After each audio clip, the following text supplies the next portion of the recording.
Hai, gue Dedi dan selamat datang di Pengabdi Film.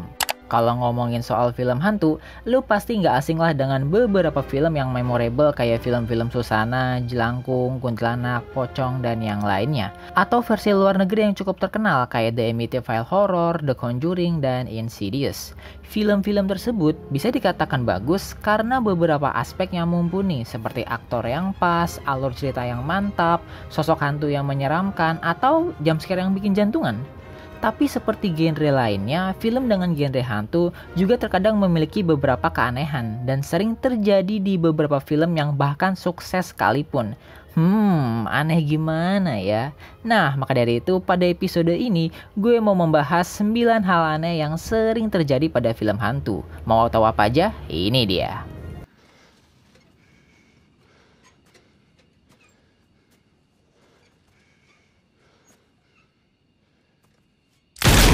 Yang pertama, tengah malam di kuburan. Entah kenapa di setiap film hantu, pasti kalau setiap adegan mengubur mayat atau nyamperin kuburan, pasti selalu tengah malam. Kayak kenapa nggak nunggu pagian dikit gitu? Jarang banget ada yang siang-siang datang ke kuburan. Kalaupun ia siang-siang, pasti deh daerah di kuburan itu pasti berkabut atau berasap yang entah dari mana. Malah terkadang kabutnya tuh tebel banget kayak ada orang lagi bakar sampah. Atau kayak lagi fogging buat ngilangin nyamuk DBD.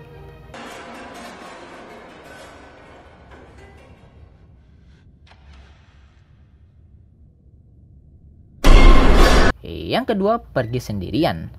Silang lu deh, si tokoh utama ini entah memang berani atau memang terlalu bego karena selalu berpergian sendirian dalam memecahkan misterinya. Padahal dia tuh udah tahu kalau yang sedang dia hadapi ini setan bukan orang, tapi tetap aja nekat seakan-akan kayak nggak punya teman atau keluarga yang bisa dimintain tolong. Ada sih teman, tapi biasanya teman si tokoh utama ini datangnya selalu di saat kritis. Jadi pas temannya ini baru percaya bahwa setan itu emang beneran ada, baru deh ikut bantuin sampai titik darah penghabisan. Yang ketiga, nggak minta tolong sama paranormal. Inilah perbedaan film dalam negeri dan luar negeri. Kalau film hantu kita, biasanya penyelesaian akhir itu adalah dengan memanggil dukun atau orang sakti atau paranormal atau apalah istilahnya. Beda sama film-film Hollywood yang entah kenapa kalau di film mereka, rata-rata si tokoh utamanya ini pada sombong, nggak mau minta tolong dukun ataupun paranormal, terlalu mengandalkan logika. Padahal dia udah tahu, udah merasakan kalau yang lagi dia hadapin itu adalah hantu bengis penuh dendam. Tapi tetap aja gas terus, pede aja sama kemampuan diri sendiri. Asli heran gue. Yang keempat, temen ngeyel. Kalau di film hantu biasanya kan si tokoh utama ini punya teman yang setia ya. Tapi satu doang, kayak SpongeBob sama Patrick gitu. Biasanya di awal film si teman ini susahnya setengah mati buat percaya soal hantu yang lagi dihadapin sama si tokoh utama. Tapi begitu si hantu nongol di depan congornya, baru dia percaya sambil teriak-teriak gak jelas, hantu.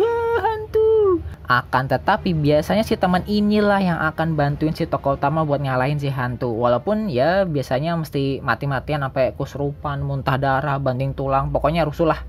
Yang kelima, polisi ngeyel. Nah, ini sama kayak si teman yang ngeyel. Giliran semua bukti sudah jelas menunjukkan kalau itu bukan perbuatan manusia, dan si tokoh utama ini udah mulai sadar kalau dia lagi diincar hantu, tapi si polisi ini masih aja ngeyel. Pasti ujung-ujungnya ini polisi nggak banyak bantu, terus mati dibunuh sama hantunya. Biasanya polisinya itu telah sadar pas dia udah percaya dan seharusnya bisa bantu, tiba-tiba si hantu nyamperin polisi ini dan langsung ngebunuh dia. Ngeselin banget kan ya. Yang keenam, setan yang belagu.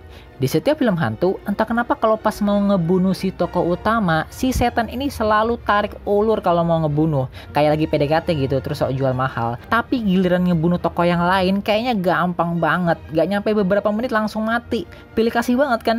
Coba kalau tokoh utama, mulai dari awal film sampai mau selesai, baru dia mulai serius. Itu pun juga si setannya belum tentu berhasil. Udah mati, jadi setan, masih aja gak bisa ngebunuh. Yang ketujuh, orang aneh. Biasanya di film hantu akan ada selalu tokoh orang aneh yang pada awal film akan terlihat mencurigakan, tapi pada saat cerita film mencapai klimaksnya, barulah diketahui kalau orang aneh itu mengetahui rahasia dari si setan itu. Tapi yang bikin kesel biasanya karena udah telat dan buru-buru, akhirnya orang aneh itu cuma ngasih kode ke si tokoh utama. Dan tentu si tokoh utama nggak paham, misalkan cuma ngomong, dia di sana. Kalau atau enggak dia selalu mengawasi. Mampus lah kalau si tokoh utama cowok. Karena cowok kan biasanya jarang peka sama kode. Waduh. Yang kedelapan, nemu petunjuk. Setiap si tokoh utama menemukan petunjuk tentang si hantu, pasti dia selalu kentang. Biasanya setiap mau ketemu jawaban dari masalahnya, hantu bajingan ini tiba-tiba datang dan bikin si tokoh utama lari ketakutan dan membuat petunjuk yang dia dapatkan jadi rancu karena belum selesai dipecahkan. Jadinya seakan-akan si tokoh utama ini melakukan ikhtiar yang nanggung gitu, kayak udah hampir dikit lagi menemukan jawaban, pasti tiba-tiba hantunya muncul entah dari mana. Kenapa nggak muncul dari awal gitu? Ya ampun, iseng banget asli. Yang kesembilan, berpencar. Jujur gue masih suka kesel sama para karakter yang suka berpencar ketika menelusuri tempat yang angker kayak rumah tua atau pabrik tua. Padahal mereka udah tahu yang mereka hadapin itu setan yang bisa muncul di mana aja. Tapi dengan gokilnya bilang, yuk kita berpencar. Please deh. Lu tuh bukan Scooby-Doo yang kalau berpencar masih bisa ngumpul lagi gitu. Mending kalian berkumpul, satukan kekuatan, dan kalahin bareng-bareng. Keluarkan semangat gotong royong kalian. Jangan malah social distancing. Ini yang kalian hadapin setan. Aduh. Yap, itulah keanehan yang sering terjadi dalam film hantu. Gimana menurut kalian? Kalau kalian punya pendapat lain, langsung aja komen di bawah atau bisa juga komen di Instagram gue di @pangabdifilm. Jangan lupa juga subscribe Pangabdi Film biar bisa terus lihat konten-konten pendidikan seperti ini dan juga like terus share video-videonya. Gue Dedi pamit undur diri. Terima kasih sudah menonton dan sampai jumpa di episode berikutnya.